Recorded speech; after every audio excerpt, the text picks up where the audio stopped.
So this is a great question because we're all have dealt with it, and we'll surely have decisions, downstream.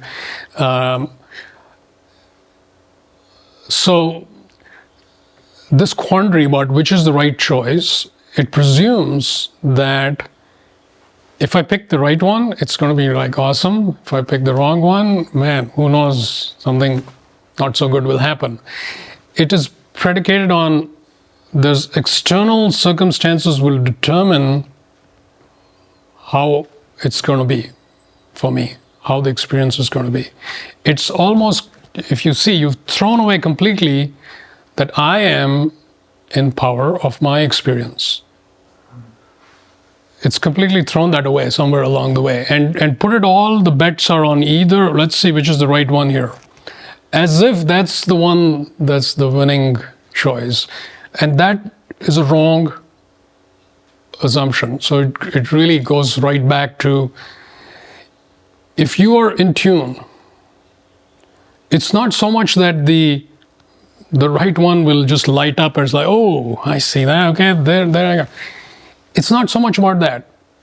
It's just that when you are an infinite being of light, that how it plays out is not going to determine your inner state of being. You've risen above it.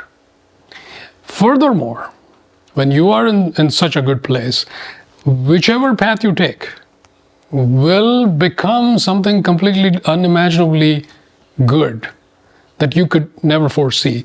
On the other hand, if you're small, even if you make the so-called right choice, because you're small, that possible beautiful things that could have happened on that path won't happen. They'll collapse into lower octave manifestations, which are necessarily not so great. So you can see where I'm going. It's not the choice, it's who's the guy making the choice.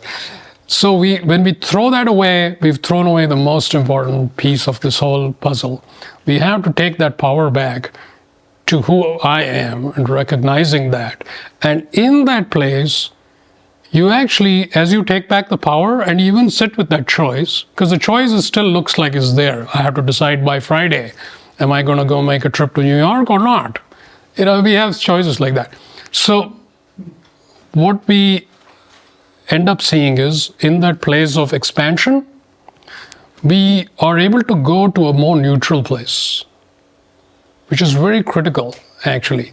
The neutral place is, I'm okay with anything. I'm already good. So I'm not waiting for something good to happen. I'm already good. See, this is an inner thing. It has nothing to do with outside stuff. When you're in that place, you feel clear and strong and neutral, which means you're okay with all the options. Now what happens is, and this is not something you could just have a mental pep talk. I mean, you really have to be there. When you're really there, you still look at those two choices and you look at it, it looks different actually. Previously you were like, I've been thinking about this for months. I've thought of every angle. Not true. Not true. Because when you go to this place of being centered, being neutral, the situation looks very different. The choices look very different.